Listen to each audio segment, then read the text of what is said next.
നീന, ഞാൻ വരില്ല. അയാൾ ആ വീട്ടിലുണ്ടെങ്കിൽ ഞാൻ വരില്ല. നീന, ഇവള് പറയണ കേട്ടോ ഡാഡി? അവൾ പറയണത് ശരിയല്ലേ? നിങ്ങളുടെ വീട്ടിൽ അവൾക്ക് എന്താ ഒരു സെക്യൂരിറ്റി? ഞാൻ പറഞ്ഞല്ലോ, ഏട്ടൻ ആ സമയത്ത് എന്റെ മുറി കയറിയത് എന്തിനാന്ന് ഞാൻ ചോദിക്കാം. സത്യം എന്താന്ന് അറിയണല്ലോ. ഇനി സത്യം അറിയണം. ഞാൻ പറയുന്നത് വിശ്വാസമില്ല. വേണ്ട, എന്നെ വിശ്വസിക്കണ്ട. നീന, ഹരി മനുഷ്യൻ നല്ലവനാണ്, പക്ഷെ മണ്ടനാകരുത്. സ്വന്തം ഭാര്യയുടെ ഒരാൾ, അതാരോ ആയിക്കോട്ടെ, മോശമായിട്ട് പെരുമാറിയിട്ടും പിന്നെയും ഹരി കാണിക്കുന്ന ഈ മറ്റടുത്ത ഡിപ്ലോമസി ഉണ്ടല്ലോ, അതാണത്തുമില്ലാഞ്ഞിട്ട്. ഇനിയിപ്പോ അവൾ അങ്ങോട്ട് വരാന്ന് പറഞ്ഞാലും അവളെ നിങ്ങളുടെ വീട്ടിലേക്ക് അയക്കാൻ എനിക്ക് സമ്മതമാണ്.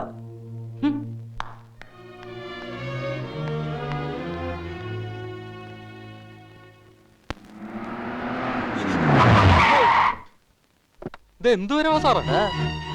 ചേച്ചി വന്നില്ല സാറേ? ഇല്ല. എന്താ? അല്ല, ചോദിച്ചതാ. അത് ചോദിക്കാൻ നീ ആരാ? കളിയാക്കുക അടിച്ചിന്റെ പല്ലുറപ്പിക്കും. ഈ അച്ഛൻ ഞങ്ങളെ പറ്റിക്കമ്മേ. ആരെയും ഞങ്ങളെ കാണിച്ചു തരാന്ന് പറഞ്ഞിട്ട് ഇതുവരെ കാണിച്ചു തന്നിട്ടില്ല. എന്താടാ നീ എന്റെ കുട്ടികൾക്ക് അരയന്നങ്ങളെ കാണിച്ചു കൊടുക്കാത്തെ? അത് കാട്ടി കൊടുക്കാൻ എപ്പോഴും വരണ്ടേ? വല്ലപ്പോഴും വരുള്ളൂ. വരുന്നത് നോക്കിയിരിക്കണം നമ്മള്. എന്നോട് തന്നെ ചെയ്തല്ലോ ഇത്. ഇത്ര വൃത്തികെട്ടവനാണ് നിങ്ങള്. അരി, നമുക്ക് സംസാരിക്കാം. ഒന്നും പറയണ്ട.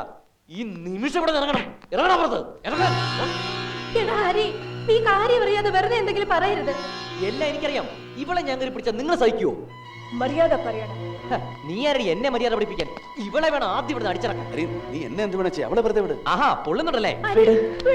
കയ്യെന്നെ വിട്. ഇറങ്ങടി, വിടാ.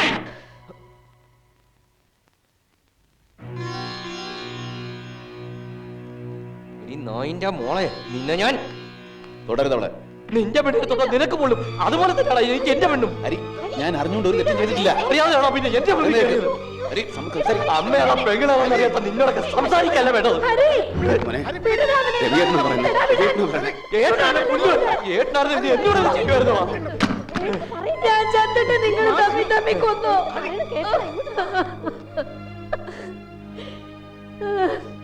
മോനെ, എന്തൊക്കെ കാണണോടാ. അമ്മയ്ക്ക് സഹിക്കാൻ പറ്റണില്ലടാ. അമ്മയ്ക്ക് ഇവനെ കുറിച്ച് കേട്ടതും അറിഞ്ഞതൊക്കെ വിശ്വസിക്കാത്തവനാ ഞാൻ, അറിയോ? എന്നിട്ട് എനിക്കിട്ട് എന്നെ തന്നല്ലോ.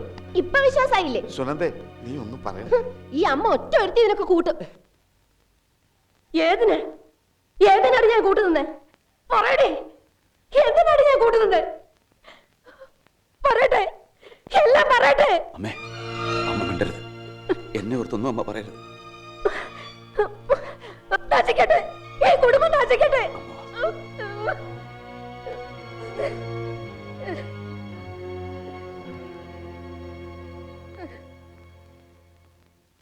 എനിക്ക് അവളുടെ നോട്ടം കാണുമ്പോഴാ കൈയെടുത്തൊരാണിഞ്ഞില്ല അവള് തല്ലിയത്. അതും ഭർത്താവിന്റെ കയ്യിലിരിപ്പ് മനസ്സിലാക്കിയിട്ട്. ഇങ്ങനെയുണ്ടോ പെണ്ണുങ്ങള്? നിന്റെ സ്ഥാനത്ത് ഞാനായിരുന്നെങ്കിലേ പകരത്തിന് പകരം അവളുടെ മുറി കയറിയനെ. നീ എന്തൊക്കെയായി പറയണേ? വാ, ഇങ്ങനെയൊക്കെ പറയാം.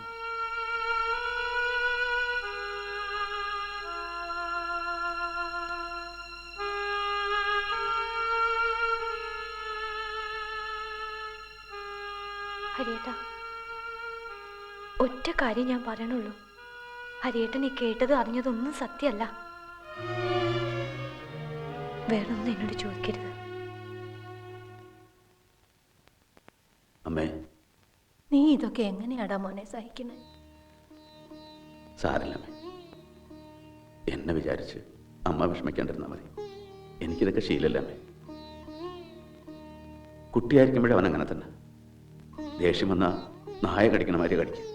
എത്ര കടിയാ എനിക്ക് കിട്ടിയിരിക്കണമെന്നറിയും. അതുപോലെ തന്നെയാ സുനന്ദി. ഒരു പേന കാണാണ്ടായാൽ അത് രവിയേട്ടനെടുത്തു. പരീക്ഷയ്ക്ക് മാർക്ക് കുറഞ്ഞാൽ അതിൻ്റെ വേട്ടന് പറ്റും. ദാഹമായിരുന്നു.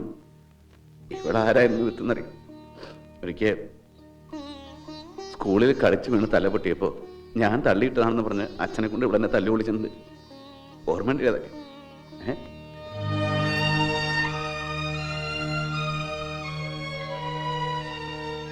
അന്ന് അവർ പറയണതൊക്കെ അച്ഛനും അമ്മയും വിശ്വസിക്കും.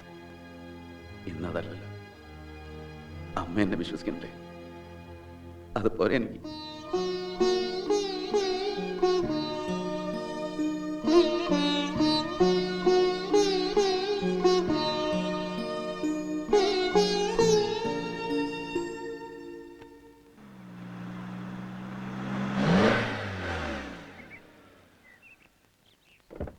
എന്താടാ അവിടെ ആകെ പ്രശ്നം എന്താ?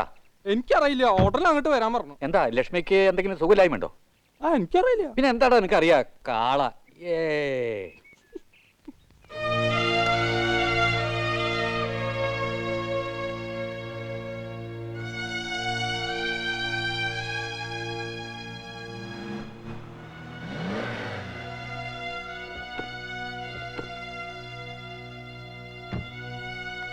എന്നെ ആരും പിടിക്കണ്ട, കയ്യിന്ന് വിട്.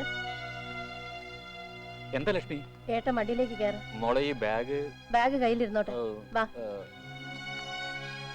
നിങ്ങടാ പറയാം.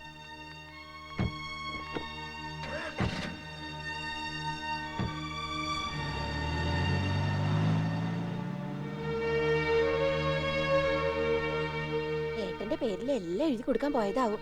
നിന്നോട് വല്ലതും പറഞ്ഞോടി? എന്നോടൊന്നും പറഞ്ഞില്ല. അമ്മ ദിനേശ് വെക്കലിന് ഫോൺ ചെയ്തിരുന്നു. ആ അപ്പൊ അത് തന്നെ. എടാ ഹരി, എന്താടാ ചെയ്യാ? ഏട്ടനെ വിവരം അറിയിക്കും. എന്റെ തലയിൽ ഇപ്പൊ അതൊന്നും കേറില്ല. കഴിഞ്ഞതൊക്കെ കഴിഞ്ഞു. അതിന്റെ സത്യം അറിയാനും സംസാരിക്കാനും നിന്നാ നമ്മൾ എവിടെ എത്തില്ല. അത് വിട്ടേക്കുക. ഒരു ബന്ധം പൊട്ടിച്ചെറിയാൻ എളുപ്പമാണ്, കൂട്ടിക്കെട്ടാൻ ചിലപ്പോൾ പറ്റിയെന്ന് വരില്ല. അതുകൊണ്ടാണ് ഗൗരവമുള്ള പല കാര്യങ്ങളും മറന്ന് ഞാനിങ്ങോട്ട് വന്നത്. ഏതായാലും രവീന്ദ്രനാഥൻ നായർ അവളോട് സംസാരിക്കുന്നുണ്ടല്ലോ, അത് കഴിയട്ടെ. നമ്മളൊക്കെ മനുഷ്യരാണ്, തെറ്റുകൾ പറ്റും. ചിലപ്പോൾ പരിഹാരം കാണാൻ പറ്റാത്ത തെറ്റുകൾ. പക്ഷേ അതൊക്കെ തെറ്റാണെന്ന് തോന്നുകയും പശ്ചാത്തപിക്കുകയും ചെയ്താൽ മതി. അത്രയും നമുക്ക് പറ്റൂ. ഇപ്പോൾ നിനക്ക് നിന്റെ ഭർത്താവിനെ മറയ്ക്കാം, എന്നെ മറയ്ക്കാം, അമ്മയെ മറയ്ക്കാം, മറ്റെല്ലാവരെയും മറയ്ക്കാം. പക്ഷേ നമുക്ക് നമ്മുടെ മനസാക്ഷിയുടെ മുമ്പിൽ എല്ലാം മറച്ചു വയ്ക്കാൻ പറ്റുമോ? ചീത്തയാണ് ഹരി, ആ മുഖത്ത് നോക്കാൻ എനിക്ക് വയ്യ. മറ്റാരും ഒന്നും അറിയില്ല, ഞാൻ ആരോടും ഒന്നും പറയില്ല. എല്ലാവരും വിചാരിക്കുന്നത് പോലെ ഞാൻ നിന്റെ മുറിയിൽ കയറി വന്നു, അതെങ്ങനെ തന്നെ ഇരുന്നോട്ടെ. ഇപ്പൊ ഞാൻ നിന്റെ മുമ്പിൽ വന്ന് മാപ്പ് പറഞ്ഞു, അതുകൊണ്ട് നീ വന്നു. നീന, ഗീതയെ പോലെ തന്നെയാണ് എനിക്ക് നീയും.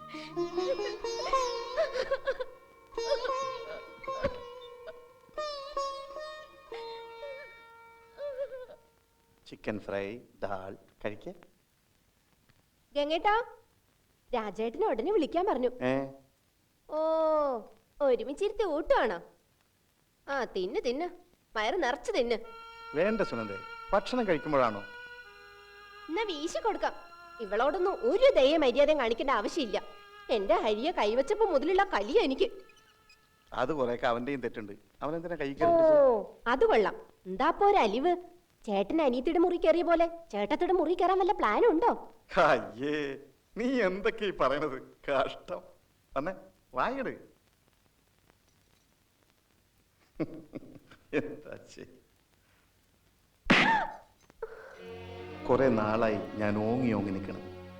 പറയേണ്ടതേ പറയാവൂ, ചെയ്യേണ്ടതേ ചെയ്യാവൂ. നിനക്ക് നൊന്താ എനിക്ക് നോവും. തല്ലിയതല്ല, ഒരു മരുന്ന്. വാ, ഇനി നമുക്ക് ഏട്ടം.